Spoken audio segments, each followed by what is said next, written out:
Hello, and welcome to the Brick and Mortar Detroit podcast, where we discuss business, real estate, lifestyle, and travel. I'm your host, Eric Andrews, founder and owner of Brick and Mortar Detroit, real estate brokerage with 16 plus years in the industry. I have full service industry from customer service relations, property management, and I have started this podcast for boots on the ground insights from not just one, but as many professionals that I could find in the industry. Today, we have our guest, Bryan with Davis and Davis Realty. He's got 15 years in the industry, and I'm going to let him take it from there and tell us a bit about himself. Well, Eric, first I would like to say thank you very much. I'm honored to be on your podcast. As you know, thank you. I'm happy to have you. It's been a while. We've been talking about it. We have a history together, so it feels good to see you do all what you're doing in the industry and being a light and someone. And an entity that the industry could really be happy to have. So let me just start off by giving you your flowers first, sir. Well, thank you. Thank you very much. I appreciate that. And then about myself, I've been in real estate, like you said, over 15 years now. I'm a native Detroiter. I went to Eastern Michigan and studied in nursing and social work. And then in 2006, in still pursuit of my collegiate goals, really got into real estate. And then from there, real estate really was a passion. And I decided to take it on full time for life. And so I went away from the nursing and social work and really got heavy into real estate back in 2006, starting off as property management in the city of Detroit. And I did that for about honestly, I did that for over 10 years. And then started to make the transition to sales.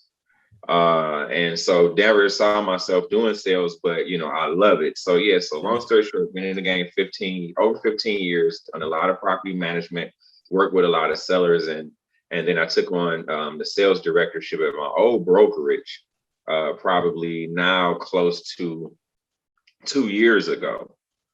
And that was, after you stepped down from being the sales director to move forward with your now Brick and Mortar Detroit, which was one of the best decisions ever. And so in your growth, Eric, you grew me because then I grew. Absolutely. Because I had to follow your steps and your shoes and frankly, the consultations that, we've had that you gave me directly in my earlier years and coming into sales, so this particular podcast is special to me. And I really appreciate you having me here because you were instrumental in where I am now in real estate and sales, as being a sales director, as well as just a full-on realtor in the sales market. Awesome. Well, I definitely appreciate you saying that because honestly, you were the first person that came to mind as far as I could think like, okay, well, who do I want to interview and what do I want to interview them about?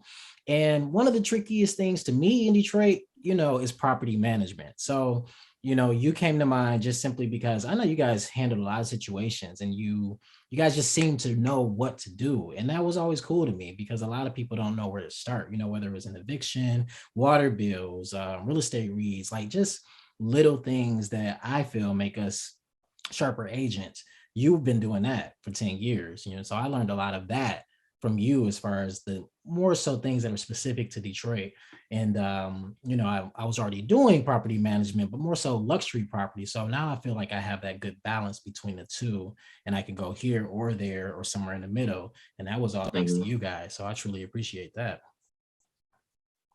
But overall, we will jump right into it. So my first question for me to you is evictions, considering there was a moratorium, and it seemed like it was a really problematic thing for owners, landlords, and things of that nature because they couldn't evict.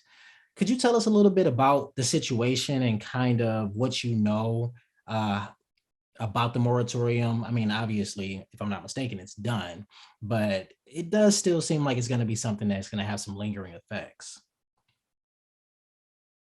No, this is a serious question that has a lot loaded into it. So to keep it short, the moratorium came about because of the pandemic that frankly we're still in. But I think the pandemic was around March of 2020.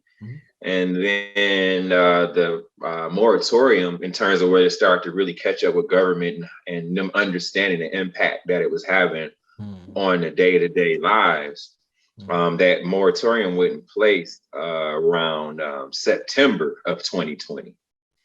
So you got to think from March to September, people were really catching it with no relief at all, right? So that started to stack the deck against, frankly, renters and landlords, because landlords wasn't receiving rent. So it was a domino effect there. And then, so again, government stepped in around September 2020. And as you accurately stated, now, as of today, it is no longer, and it ended the moratorium of evictions, ended roughly around a year, because it ended sometime maybe middle 17th or so, around September 2021. So not too long ago. Man. But now, right, it's over. Technically, landlords, banks are all fair to now ask for recourse for money as well as property. And so it has created an issue. What I will say, because we always want to have a solution if it's going to be a problem, I would like to be really clear that for citizens, renters of the city of Detroit, I don't know if this is federal, so excuse me for that, but I do know this is local. Gotcha. And for the citizens of Detroit, there is a COVID-19 emergency rental assistance program. It goes by, I believe, CRA, CRA. Again, COVID emergency rental assistance program for Detroit residents. You can check to see if this is federal and will assist throughout the state, which it may, but don't quote me on that. And it's an emergency hotline too, Eric, that I would like to give if you don't mind. Sure, please. Absolutely. Because this is, evictions, this is livelihood here. So that emergency eviction hotline with the city of Detroit is 866-313-2520. Again, that's 866-313-2520. And Eric, I really appreciate Brick and Mortar Detroit platform allowing me to speak to such an important matter. Absolutely. I mean, that's why we're here, is to really just give people, I don't know, like an opportunity or a place to come and find resources or find information with people who are just willing to share it, because a lot of us aren't really getting those resources. And some of these people don't really know, or, sometimes if it's hard enough to find the information, then you're not going to really spend a lot of time looking. So I'm just trying to put it right in front of people, maybe make it palatable. Sometimes it's dense and, that's a turn off for people, but we'll do what we can to make sure that we can serve everyone, not just, people from out of town, people who are in a position to make money, but everyone here in Detroit. So that's why we're here. Yes. Absolutely. And that's why I love Brick and Mortar Detroit. What can we do, man? We're natives. What can we do? Try to help. So here we are. Yes, so moving on. So what do you find from your experience to be the hardest part of evictions? So I'm going to probably break it into a two-part question and say more so like then, but is there any difference now? So we'll start with the first part. Like, what do you find to be the hardest part of evictions previously? Along the same lines of a serious question. The hardest that I found over the years dealing with when I was involved in an eviction was just the pure sense of seeing a person or a family be displaced from somewhere they call home. Mm-hmm. That was always the hardest part. Yes, I had a job as a property manager or as an investor myself to collect my rent or to collect my client's rent. Sure. Yes, but I never enjoyed to see someone find themselves and their family in a lot of cases, because a lot of times it's family. It's not an individual that's being put out. It's a family that's being put out. And in those cases, no, it never sat. You know, that part hurt. That always hurt. And I'll be honest, I've had some obstinate and persnickety tenants, right? So it's not like, oh yeah, I just right. It's really digging deep and say, man, look, beyond, you know, how you may have treated me or how I might just feel on the surface. Absolutely. This is beyond that. And I don't enjoy seeing anyone being displaced and put out their home, literally, where their stuff is being put in a dumpster. Exactly. That's a trauma. Man, that's a trauma. Tell me about it. You're right about that. Just a trauma that people probably don't even consider, but like your prized possessions, the things that you care about, literally in the trash or on the curb somewhere. And it, you know, especially if it's something that you guys are doing often, where you become accustomed to it. Sure. How does that make you feel about things that you're supposed to care about? You know, exactly. So it's deeper than it's a trauma. It is. Yeah. No. It is. So I feel like, I mean, that probably doesn't change the answer to the second part. Then it probably is still the hardest part, is just seeing the fact that the family is being displaced, right? Yeah, but I would agree. But to the second part of your question, as an add-on, because there's a level of accountability in everything we do. So let's talk about that part. Okay. Is the other part that also hurts is when you know that you expressed and did everything within the realms of, frankly, real estate capitalism to avoid this individual or family being displaced, by letting them know this is a serious matter and that I can only go so far with you being in arrears on your rent, and this will happen. And so the other part is to see that people don't really believe it will happen until that day, and to get those calls while it's happening, Eric, it's hard. So yeah, it's still the first part hard to see, but the other part is people got to be accountable and know, like, look, nothing is more important than having something, it's not having something, but having a roof over your head and your family. Absolutely. Literally. I mean, even if you don't have utilities, you still got a roof. I agree. Right. You can rough it. You can figure out the code and everything else. Yeah. You are so totally right. And that's actually one of my most. You don't have that roof with those four walls. It's a tough.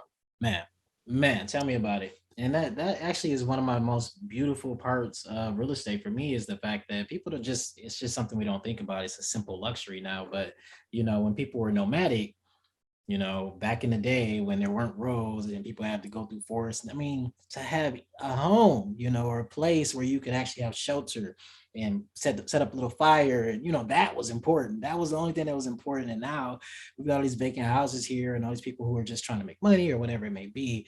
But it's so much deeper than just that. Like, real estate is important for so many reasons, not just because you make money off of it, but who wants to live out in the rain? Who wants to live out in the snow or whatever it may be? And so you're so right. Having a roof, even if it's cold or chilly, bundle up, do whatever, but being wet, you know, having snow or whatever, and being cold and actually being outside.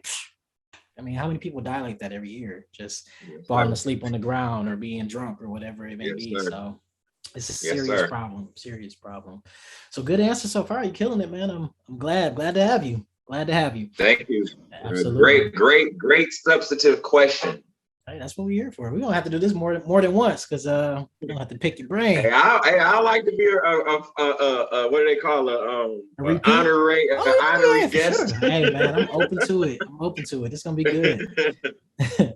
All right, so moving on. Let's see here. We may have kind of already touched on this, but we'll do it again. So do you think there's gonna be some sort of mass effect from the number of landlords who were not able to evict and the number of evictions that are going to happen because they were all postponed? Do you think it's going to be like, 2008 or something that we're not really taking into account for? Or what are your thoughts on the matter? Yeah, God, please don't let it be 2008. Oh, it's 2008 again. Well, some of the investors do, but overall, no. Yeah, right. See, I'm of a different kind of cloth investor. So I'm gonna say, we don't have to see the world upside down for us to all make it. But I get it from an economic standpoint. But yeah, just straight to it. Hope it's not a 2008. No, I don't.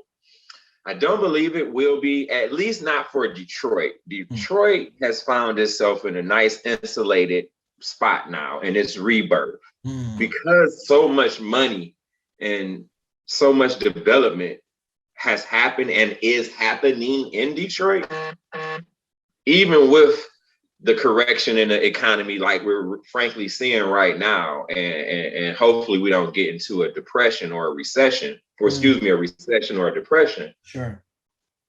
Detroit, I think, is for the most part insulated, like say Ann Arbor was when 2008 happened. Ann Arbor, Michigan, right? College town, U of M town. Everything else around it was going down. The heart line of the state, if you will, for big city Detroit was completely flat. Yet Ann Arbor citizens saw their values continue to grow. Yes, they did. Right. So now Detroit is now in that unique position to when, frankly, it's happening now, right? Because the market is already starting to slow down and correct some. But Detroit real estate market, I don't have to tell you, is still hot. It is. I mean, I'm not mad about it. Sometimes it can come down a little bit, but absolutely. So I don't know. I don't have that answer in terms of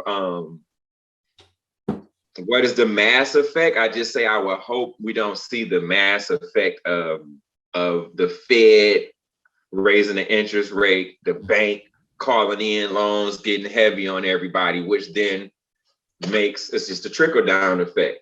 And then now the landlords or homeowners, if you will, have no other option but to lean in or take back properties now that used to be an income property, now turn into a principal home, right? Because the myth, every landlord or homeowner that just lives off real estate is rich.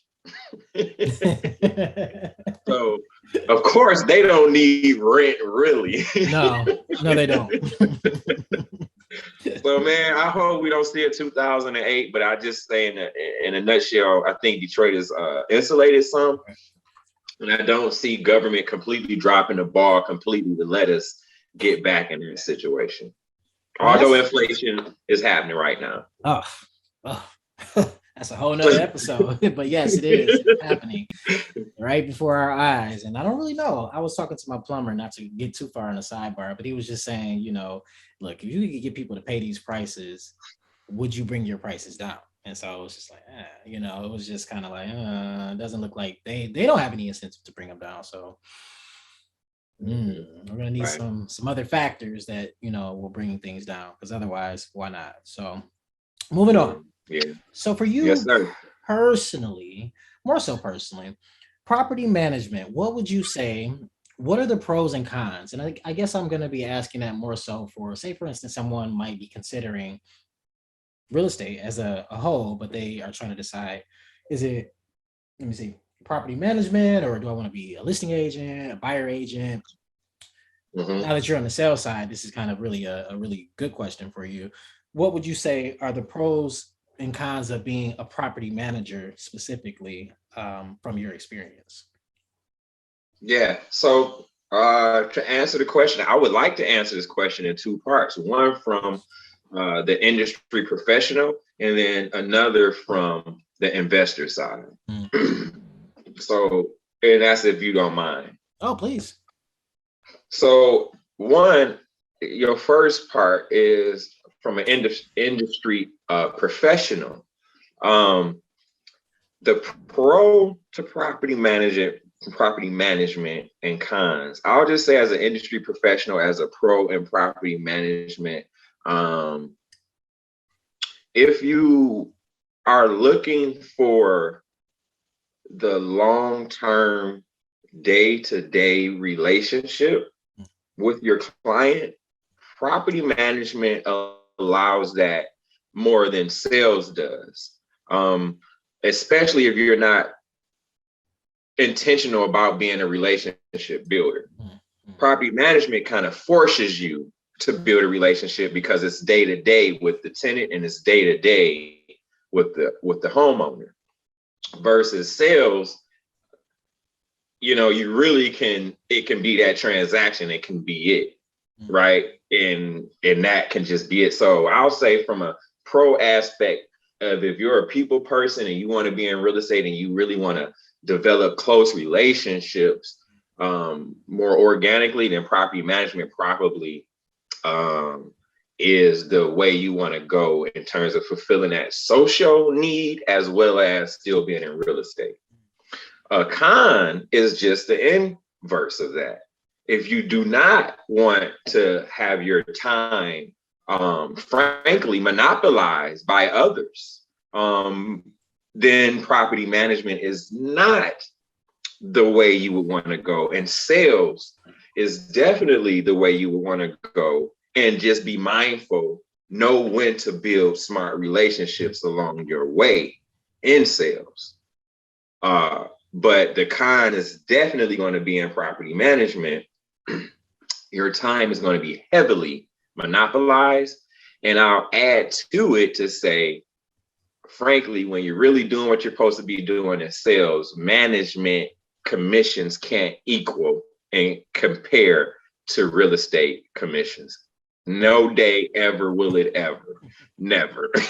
Yeah, no, you're totally right about that. I mean, sometimes I do the risk versus reward. I'm a selective property manager for particular properties, and they just have to be worth my time. They got to be close and et cetera, et cetera. Yes. But for the most part, I will do the math, and I'm like, I don't know, man. I'm not really sold on that versus just getting a few deals in and getting it done. And like you said, some relationships can easily be relationships that you can maintain, repeat business, but more often than not, it's not like a repeat business thing. It might be a referral business thing, but a lot of times if you're not staying top of mind or you haven't really connected with that person, you might never talk to them again. Yeah. So, and I could do better with that. A lot of people could do better with that. And some people are really good at it. And again, that's what you're saying about being a relationship builder. Some people are really good at it, but me on the other hand, sometimes, I can be strategic, right? And sometimes for me, it makes more sense for us to just kind of do our business,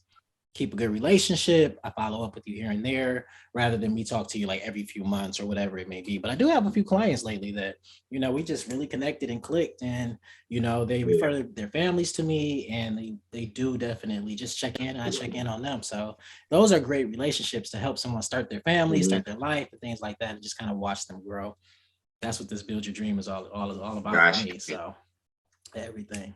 All right. So no, man. So so really quick, the second end, and I'll cut it to the investor, is saying along the same lines of your time. Your time is going to be completely monopolized if you, the owner, the investor, now wants to start a portfolio of cash flowing rental properties, which is great, but just know, until you put a management company in place or someone else on your team in place, your time is going to be heavily monopolized by repairs and your tenants. And that's the con. A pro is, again, if that's what you want, you're okay with that, then you have the ability to amass a portfolio while making great revenue and creating that cash flow freedom. Absolutely. Which is a lot, but it's going to require a lot. So that's what I would like to say on that. And maybe we should even do another episode on that, because I kind of start with property management really at the very beginning when you're buying the property, right? And so sometimes you can alleviate some of the problems by trying to either negotiate them before closing if things need to be fixed, or find properties and maybe pay a little bit more that have what you need, or home warranties or whatever it may be, so that you're not constantly falling into these money traps, these money pits that keep happening, or tenants aren't really telling you about things that need to be fixed, and then they just break, so that's a whole nother episode. But I do think that could be a good one for you and me to kind of collaborate on, because we both have a lot of insight that we can give to really just like avoiding the trap in the beginning, rather than trying to like keep dig yourself out of a hole. It's not really a smart investing way to do things or whatever. So yes, we're gonna talk about that one. Yes, sir. Understood. All right. So so far so good. So any advice to new landlords on how to navigate the Detroit rental market? So this could really be a question more so like, if you want to be a property manager, if you're already doing it, trying to figure it out, what would you say to them? Or it could be more of like, if for a landlord, like things on a profile when you meet people or applicants that may stand out to you as good or bad versus things that may not. So you can kind of loosely answer that question however you interpret it. Yeah, no. So I would say one, which is a big thing, and this is unique to the city of Detroit, which is our lead-based paint clearances, stating that every rental home in the city of Detroit that was built prior to 1978 must go through a lead clearance process through the city of Detroit. And if not, you will be heavily fined, and then can get into civil matters to where your property can be basically sieged from you through not eminent domain, but court proceedings through the city itself. Yeah. So I would say that is the major one. Understanding that if you want to have rental homes in the city of Detroit, you must go through this process and factor that expense in your budget when you're looking for your acquisitions, to know, hey, that's a part of the bottom line now. And then in hunting for properties, and you're buying portfolios of properties from other investors in the city, which you could use for leverage, you can ask, has this property received its COC, certificate of compliance? And if so, I would like documentation of that. So I would say that is probably one of the biggest things to be ready for stepping into the Detroit rental market, and being ready for that. Absolutely.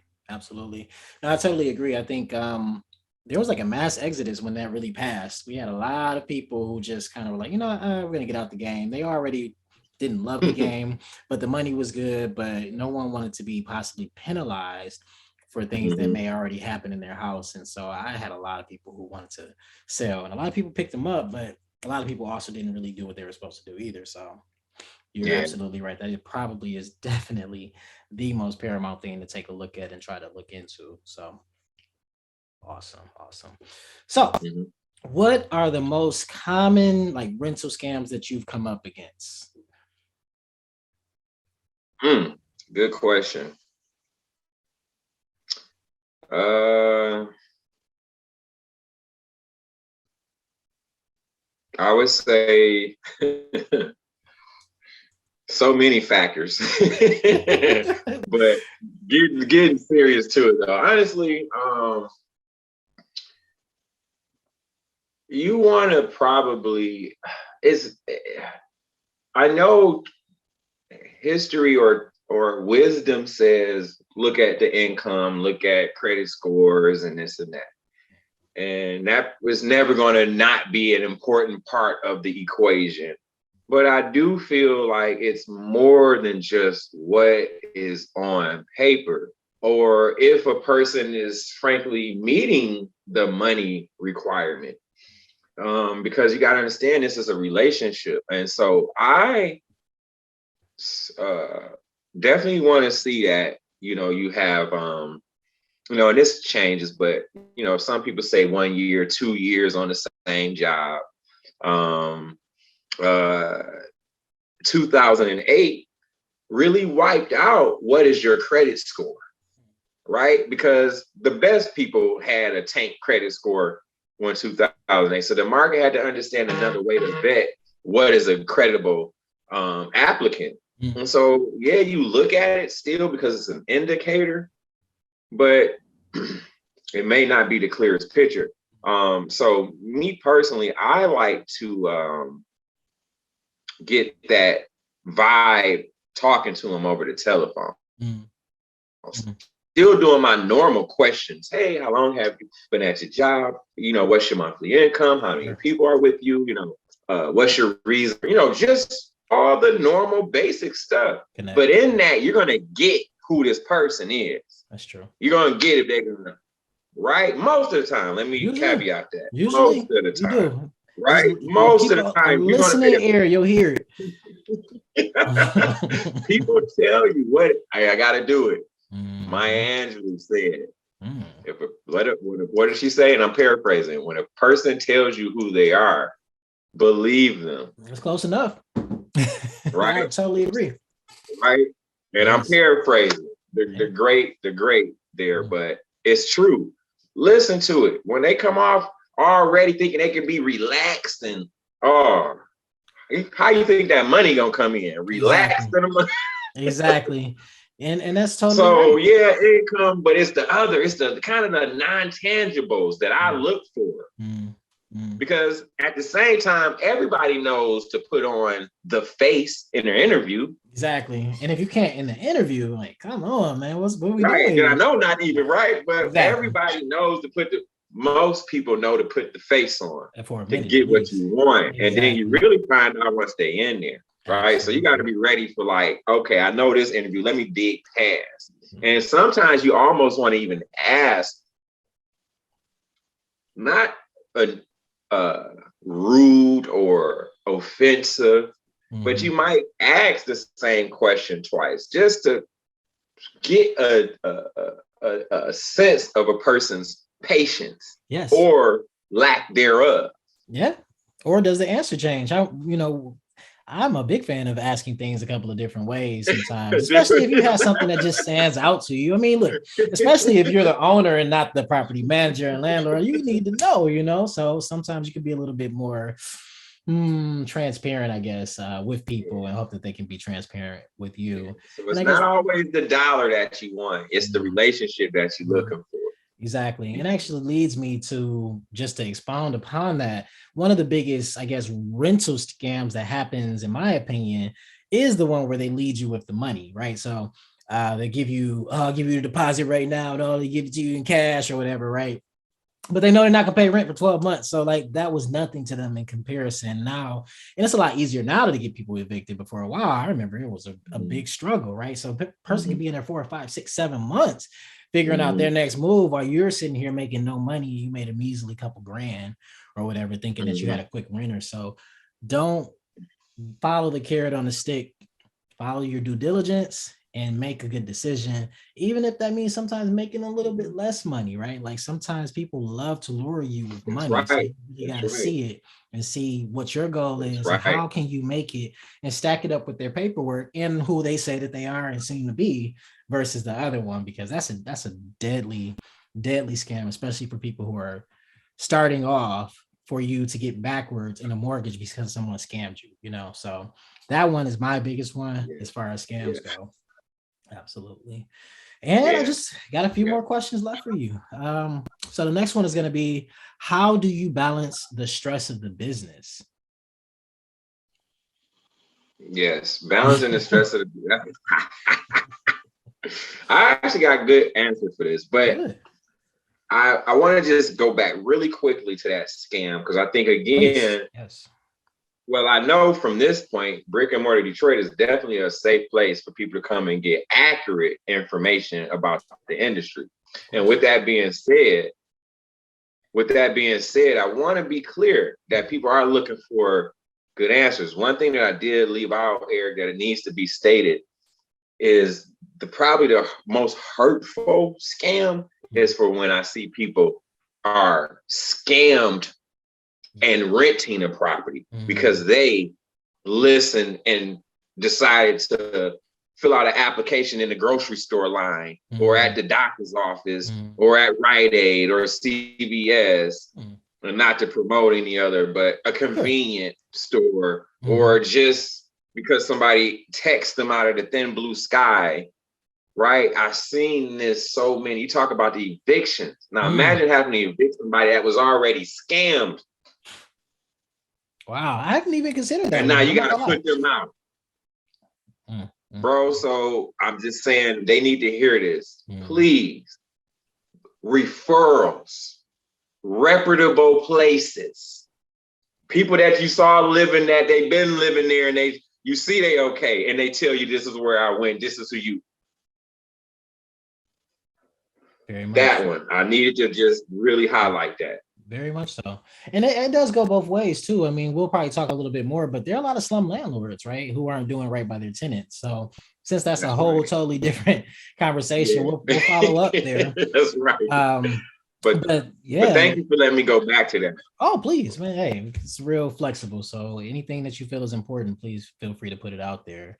And so, yeah. I was going to go back a little bit more even on that scam commentary, but I can't really remember exactly where I was going to go with that. So I'll move on. But yeah, how do you balance the stress of the business? Yeah, so balancing the stress of the business for me is a daily journey. I feel like that part is something that I consciously have to be conscious of, frankly. Yeah. Not to bring it into the home, because I hate to say it, but I actually used to bring my work into the home seriously. And back then it was probably management, so it was stress I was bringing home. It wasn't happy days. Yes. It was a lot of stress that I was bringing home, and frankly, my wife, I think she said something and it made me have to check myself and be like, all right, I got to start leaving this seriously at the door. Oh yeah. Right. Yeah. Honestly, it's not fair. It's not fair to anybody else on the other side, so I think, and so with that, caring enough and acknowledging like, okay, I got to do something about this is the first thing. And then from there, I'm a spiritual person. So, I believe in prayer. So then I went into, okay, I need to pray for how to cope, for tools. And so then I started just reading, of course, I'm a big Audible. I'm a huge Audible grower. Join the club, my friend. I mean, man, seriously. So it was just, then I started to get on a journey like, okay, I got to figure this out. Like, I know I can handle this and do this. Absolutely. And then frankly, be okay when it's not okay. And just needing to say, hey, it's rough right now. Let me figure this out, but knowing that I'm not gonna, lash out and all that. So I would say prayer for me personally. I know meditation is a huge one. What else? I think that was the biggest one. Just, really starting to pray and then just starting to get education on how not letting stress for what can be stress not be stress. So really it was like, okay, this is always going to be stress. I got to deal with this. Yes. And so it became a thing of me like, okay, it's always us. Yes. I say, and it's a good book, a good Audible book called The Alchemist. And I said, okay, I got to cook this up. I got to create this environment. I got to either I got to stop what I'm doing or I need to be able to deal with it. Absolutely. And so once I made that decision, I just made the decision that, you know what, I'm not giving people that energy no more. I'm not giving them that power to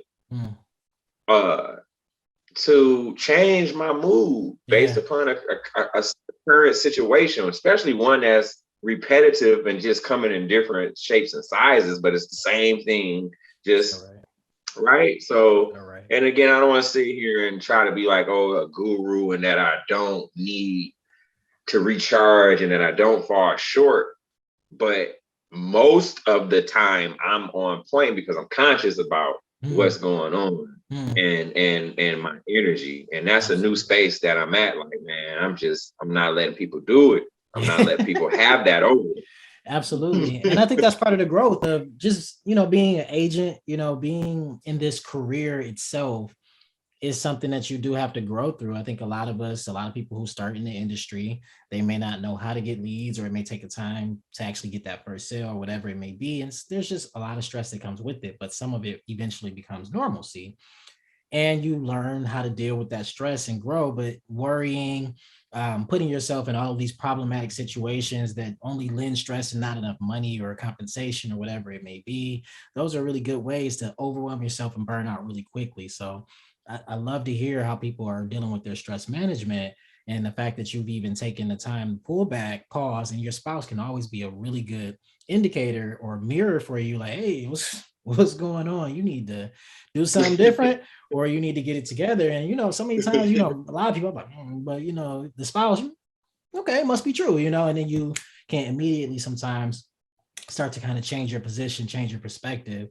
And that's not only, like you said, going to help you, but it'll help your whole family life, your baby. Your baby definitely needs a good environment, so that's definitely good information. For me, meditation is always big. I know it sounds silly, but that 5 or 10 minutes, 20, 30, whatever you feel comfortable doing, just gives your mind a moment to rest. And it really just is that simple or whatever. And you can just be refreshed off some basic things or whatever. So I always like to put that out there, because anybody who's in this industry, I can't imagine you're not stressed. And if you're not, I need you to come on and talk to all of us, because absolutely. So exactly. Anyway, my last two things. So I got to hear before you leave, what is your craziest Detroit real estate story? It can be property management, it can be sales, it could just be Detroit, whatever. But what is the craziest story you got? What you got? For real estate Detroit, craziest story? Sure. Wow. Comes to mind? Craziest story. Yeah, I'm gonna tell you first thing that come to mind when it comes to crazy in Detroit.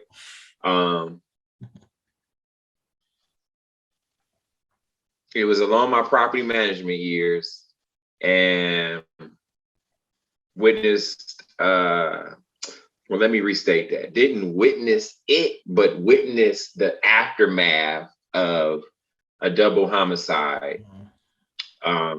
At one of the apartment buildings I managed, and actually had a good relationship with this particular resident. To parallel that, then another situation at a really nice rental property, actually one of the nice parts of the city, and this made the news. Another one of my residents homicide. So when you talk about what I've seen in real estate, man, I literally can tell you from the bottom of it to being with hedge funds that you know about and managing hundreds of houses and now selling millions of dollars of real estate. So those are the ones that stick out to me when you say the craziest thing. I mean, that was the first thing that just came right instantly, always to stay with me. A double homie stands out, I'm pretty sure that is definitely something that sticks out in your mind. So, I mean, that sounds pretty crazy to me. Yeah. Absolutely. Well, I'm sorry to hear. Well, but it was the second one though. So that was was it the second part? No, it's just what's your craziest Detroit story, and that double homie got me, But if you got more of a story, I'm always willing to listen. No, that's enough, man. This is a positive interview. It is. I'm an honest person, and you asked for it. Absolutely. I went to the depth. I went to my depths of my soul on that. Gotcha. Well, the rest is just gonna be let's cover what you got. You got a pocket listing, featured listing. You got something you pushing right now that you want the people to know about? Yeah, so right now, I've been doing a lot of off-market deals. And so a lot of my listings, as you have me on with, is with Davis and Davis Realty. But I found a niche, which is wholesaling. And so I do a lot of off-market deals with my Settling Capital company.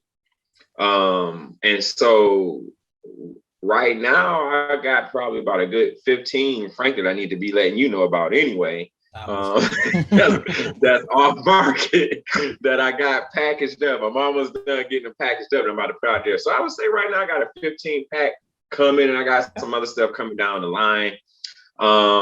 But nothing that I could say, oh, here's something for the MLS. I would say, if people are looking for me and you have my information, they want to contact me to talk to me about off-market deals, then, you will, present them with that information for them to get in contact with me. Absolutely. So Bryan with Davis and Davis Realty. Got the 15 pack off market, and I definitely, as soon as I get more information about that, I will make sure that it is available to anybody who asks, and we'll see what we can get rolling for you. Yes, sir. Always a great resource. I greatly appreciate you, Eric. Absolutely. You too, man. It was definitely good to talk. I mean, it's been a while, so we've been talking about doing this, and we finally got here. So I'm very happy. It's definitely been a great conversation, and I think that it's been productive as well. So hopefully we can get this out, and we will go ahead and make sure that everyone can see it. And, any more questions that anybody wants to hear, things that you want to talk about or want to hear talked about, please let us know. But otherwise, I'm your host, Eric Andrews, founder and owner of Brick and Mortar Detroit Real Estate Brokerage, 16 years in the industry, customer service relations, full service renovation, property management. And I started this podcast for boots on the ground insights from not just one, but as many professionals as I could find in the industry. Today, Bryan with Davis and Davis Realty. Bryan, anything last words you want to say to anyone? Of course. Hey, this is Bryan, the real estate doctor. I'm here live at Brick and Mortar Detroit with Eric Andrews, one of the best real estate brokers in the city, one of the best resources for you in the city, and wouldn't have missed it. Make sure you stay tuned for more great episodes. Brick and Mortar Detroit. Awesome. Thanks so much, and I'll talk to you later, Bryan. I appreciate all your information. All right, good brother. Be catching up with you. You too, bro. Bye. All right, bye-bye. Brick and Mortar Detroit podcasts and newsletters reflect the opinions of only the authors who are associated guests of podcasts and do not reflect the views of Brick and Mortar Detroit LLC or any of its subsidiaries or affiliates. They are for informational purposes only and are not a recommendation of an investment strategy or to buy or sell any home, security, or asset in any market. They are also not research reports and are not intended to serve as the basis for any investment decision. Any third-party information provided therein does not reflect the views of Brick and Mortar Detroit LLC or any of their subsidiaries or affiliates. All investments involve risk, including the loss of money, principal, and past market performance does not guarantee future results. We always recommend you enlist a professional entity for any investment decision you may be considering.